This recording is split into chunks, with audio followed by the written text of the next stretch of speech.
A Chicago mother has her daughter removed from her by the government, all because she believes her daughter is a girl. Plus, we discuss the latest from my trip to Israel. I'm Ben Shapiro. This is The Ben Shapiro Show.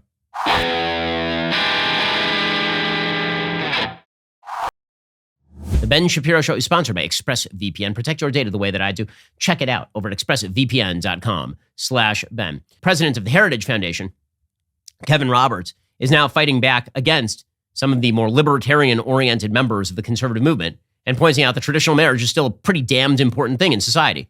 And it is incredible that we have now reached the point that the controversy is about whether men and women exist. But it's not that incredible when you understand that the entire basis of fundamental civilizational growth is human reproductive capacity, which relies on males and females being distinct and society having an interest in their mating habits and how they raise children. And yet we have tossed all of that out for the sense of sexual satisfaction that is to be found within. It's all part of the same broader rubric. Traditional values must die, so I feel satisfied with my sexual life within. Well, all of this spurs from the same source. So good for Kevin Roberts, who's the new head of Heritage Foundation. He put out a statement saying, quote, "Marriage is a foundational bedrock of human society, one that many on the radical left are seeking to undermine and ultimately sweep away. The concept of marriage between a man and a woman is and must remain non-negotiable. It is a concept foundational to human flourishing and inherent to men and women as image bearers of our Creator. Now more than ever, we need leaders who will stand up for these basic truths. The bad faith effort in Congress to weaponize marriage disrespects our fundamental institutions and divides Americans in a quest to score cheap political points, no matter the social consequences. I recognize there are some, including those on the right, who'd rather see the marriage issue just disappear. I want to be clear. I and my colleagues at the Heritage Foundation firmly disagree with that view. We do so with kindness and respect. We should not let the left divide us or weaken our shared interest in blocking this politicized stunt." He's talking about the fact that Congress is now taking up a bill that would enshrine same-sex marriage in law, regardless of Obergefell. He says, "To self-described conservatives voicing support for this legislation or assenting with a shrug and a sure why not response, I offer this advice. We will remember how you respond to this moment. The left's attacks on the nuclear family and marriage are tearing at the soul of our country. Their efforts to silence and punish those who hold different beliefs is the opposite of tolerance, respect, or individual liberty." You do have to recognize that the movement that we have seen on the left, from leave us alone in the privacy of our bedrooms to we need all of our activities celebrated by law, and our perspectives must be ingrained in every legal institution to the point that we can sever every bond between human beings, including the closest bond that exists between mother and child. That is all part of the same concerted push against traditional values. And pushing back against that push is going to require revival of an understanding of traditional wisdom. And one of the great realities of life that we refuse to acknowledge here in the post-Enlightenment West is that many of the things that we do because tradition says we should do them. And if they've improved over time by thousands of years of practice, maybe I don't need some pointy head professor at a major Ivy League university to give me a rationale for why the thing works. If a thing works, you use it. And the simple fact is that if it works, you don't break it.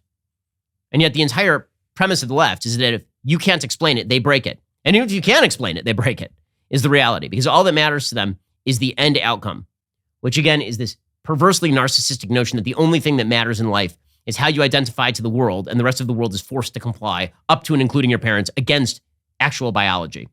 Alrighty, in just 1 second, I've been traveling throughout Israel and I'll give you the updates on how that is going, because it really is quite fascinating. First, you've heard me debunk communism, JFK conspiracies, and other disputed topics.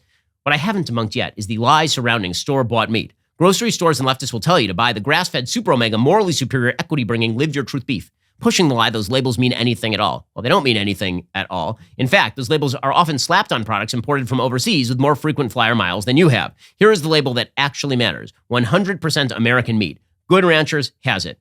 Good Ranchers only sources from farms and ranches here in the United States. Maybe you thought a steak cooking over a fire couldn't get more American. It can, with any box of Good Ranchers. I'm told the iron levels of the DailyWire employees is at an all-time high because they've just been stuffing their faces with Good Ranchers. And hell, I don't blame them. They got me a kosher steak. They grilled it on a kosher barbecue. Let me tell you, it was one of the best steaks I've ever had. Ditch the mystery meat aisle. Order from Good Ranchers today. Trust where your meat comes from. You wouldn't invite a stranger to dinner, so don't invite strange meat. Use my code BEN to get $30 off your box of steakhouse quality cuts plus free shipping. Change the way you think about meat and the way you buy it. Your purchase not only strengthens America's farms, it also supports what we do here at the Daily Wire. They are a company aligned with us ideologically. Go to goodranchers.com/Ben today. Debunk store-bought meat with me. Okay, so as you may have noticed from our filming setting, I'm actually filming from Israel last week, this week, next week. And I got to say, it's been pretty incredible to see the progress that has been made in Israel over the course of time. There are a lot of things that Israel needs to learn from America, and there are some things that America really needs to learn from Israel. So there are certain things that crop up, obviously, when you travel around Israel. The first thing is that Israel has a bunch of bureaucratic legislation, a lot of regulation. Right? Israel has an extraordinary amount of red tape. To build a house in Israel, 2 years, 3 years, 5 years. That's just the regulations. And Israel has extraordinarily high tax rates. In the United States, the overall tax burden is about 24.5% of total domestic income. In Israel, it's like 31%. The top tax rate in Israel is 50%, and it kicks in way lower than the top tax rate in the United States. In America, it's 37%. In Israel, the top corporate tax rate is 23%. Top corporate tax rate in America is 21%. In Israel, capital gains tax rate is like 25% for non-controlling shareholders, 30% for the actual controlling shareholders. In the US, it's 15%. In other words, it's hard to do business in Israel. And yet Israel has somehow, against all odds and against bad policy, exploded economically speaking. It is known as Startup Nation. It is the place on earth with the most startups per capita. Israel is a very small country. Territorially, it's tiny. It'd take you about 45 minutes to drive the width of the entire land of Israel in certain parts of Israel, maybe less. In certain parts of Israel, it's more like 20 minutes. The entire territory of the state of Israel is about half the size of New Jersey. You don't really understand the Israeli-Arab conflict until you come here and you spend some time in Jerusalem. Everybody lives cheek by jowl. You can actually visibly see Ramallah from Jerusalem. The parts of Jerusalem that you hear the left talk about dividing Jerusalem, that is not possible. It's like taking your house and saying, during a divorce case, you should just divide the house down the middle. You take this bathroom, I'll take this bedroom. It's not going to work. It's very, very foolish. But in spite of all of this, Israel has been able to achieve phenomenal economic success. You know, Israel is burdened with a terrible bureaucratic system. It is dominated by public sector unions. Israel has a terrible judicial system in which the judiciary, you heard about judicial activism in the United States. At least in the United States, there's a written constitution. There is no written constitution in Israel. So the Supreme Court of Israel basically just writes whatever it wants and everybody is expected to comply. The Supreme Court in Israel actually even appoints its own successors. So imagine Ruth Bader Ginsburg appointing her own successor. That's essentially how it works in the state of Israel. These folks are not answerable to the actual legislature of the state of Israel, the Knesset.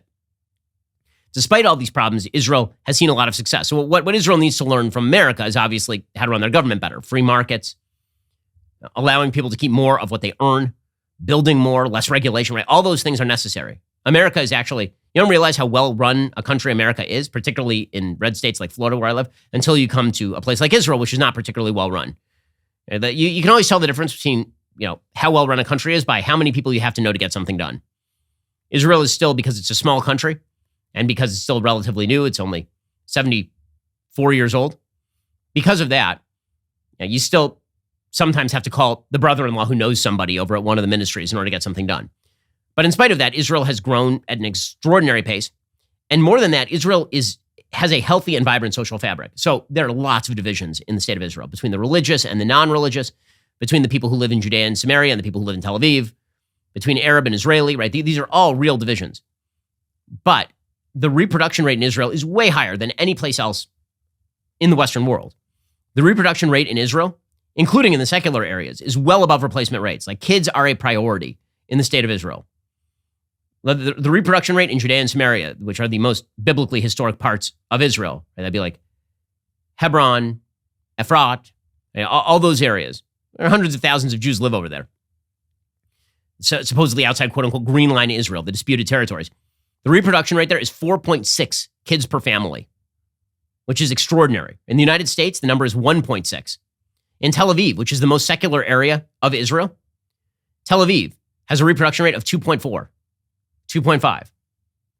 Overall, the state of Israel has a reproduction rate of well over 3. The fertility rate in Haifa, which again is a very secular area, is 2.4. So Israel is a growing nation state. And the reason it's a growing nation state is because it recognizes something that the United States needs to remind itself of today, which is that a nation has to be the key component in a nation state. A state is just a formalization of a pre-existing political arrangement. There has to be a sense of national unity in order for a state to survive. There has to be a sense of common national purpose and common national destiny. Israel does this right.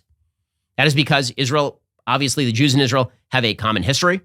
They understand the 2,000-year exile. They understand persecution ranging from the Spanish Inquisition to the Holocaust. They understand that they are living on the biblical soil where their forefathers once roamed, where Abraham and Isaac walked the land. They understand that they are walking the exact same sites where David slew Goliath. They get all of that, right? There's a real solidarity about all of that. Even secular Jews, people who don't believe in the biblical origins of the Torah, still understand what the holidays are. In the same way that people who are left in America, they should still understand what July 4th is all about. They should still celebrate July 4th in a real way as opposed to protesting the flag. You don't see secular Israelis protesting the flag of the state of Israel. It's just not a thing here. And the reason for that is, again, because there's a certain level of social fabric and solidarity that exists. Now, it exists because of common religion, obviously. And there's a sort of traditional aspect to religion that used to exist in the United States among people who considered themselves more secular. And people would still say that they believed in God. They still believed in general Judeo-Christian principles. That has sort of fallen apart. In Israel, that has not fallen apart in nearly the same way. It may fall apart because Israel tends to adopt all the bad policies of the West at a certain point. Hopefully, it does not. But there's something else, too. And that is that Israel is threatened existentially on all of its borders, and that means solidarity. So if you go back to the 1990s in Israel, so the first time I visited Israel was 2000. 2000 happened to be the beginning of the Second Intifada. So we were in Israel when the Sparrow's Pizzeria was bombed, killing a couple of Americans. Actually, no, the father of one of the people was killed in that bombing. The Second Intifada period, like right before that, there was a serious post-Zionist movement in Israel that's very similar to the sort of post-American movement in America. The idea that America has no reason to exist. America is historically bad. There's no reason for it to continue. It should fall apart. That'd be better for the world. There was that movement on the left in Israel. And then it turns out that an implacable foe that wants your destruction has a good way of clarifying the mind. Suddenly you realize, wait a second, the people who I thought were my enemies are actually my friends. Those people are actually my brothers and sisters. Americans have stopped thinking about each other that way because we haven't had an existential threat really since the Soviet Union. But the truth is that history will always provide an existential threat to a country that weakens itself from within. In Israel, that reflected itself in a radical shift toward the center-right in Israel. Right now, the Israeli Knesset, the parliament here, 80 of 120 seats should be considered center to center-right. And if they're slightly left of center, it's only on religious policy. It is certainly not on matters of military defense, for example. Now, that sort of solidarity is really, really important for a country. And America lacks that level of solidarity. We used to have it. I think we can have it again. Now, that solidarity in American history very often left out marginalized and preyed upon groups, most obviously Black Americans. But the whole promise of the civil rights movement is that Black Americans were now part of the bargain.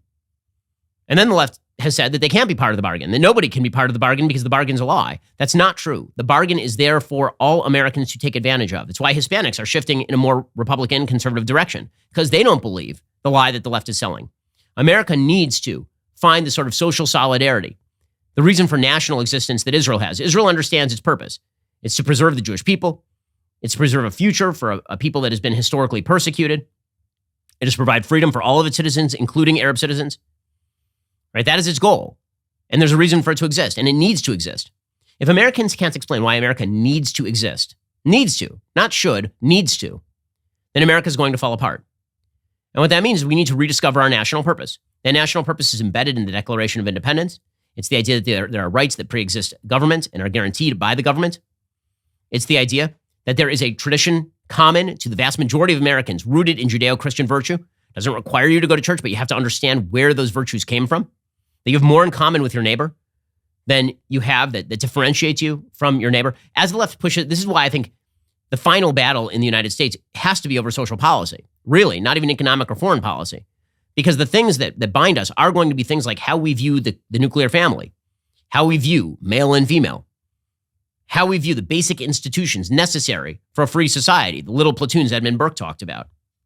America can still get that together. I think that the backlash is coming. I think America will get that together. When you visit a country like Israel, you realize that all anew.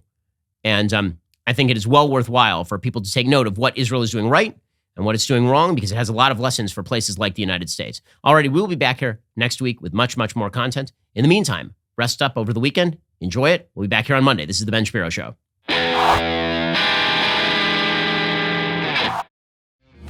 The Ben Shapiro Show is produced by Bradford Carrington, executive producer Jeremy Boring, supervising producer Mathis Glover, production manager Pavel Wydowski, associate producer Savannah Dominguez Morris, editor Adam Sayevitz, audio mixer Mike Coromina, hair and makeup artist and wardrobe Fabiola Cristina, production coordinator Jessica Kranz. The Ben Shapiro Show is a Daily Wire production. Copyright Daily Wire 2022. Hey everybody, this is Andrew Klavan, host of The Andrew Klavan Show. You know, some people are depressed because the republic is collapsing, the end of days is approaching, and the moon's turned to blood. But on The Andrew Klavan Show, that's where the fun just gets started. So come on over to The Andrew Klavan Show and laugh your way through the fall of the republic with me, Andrew Klavan.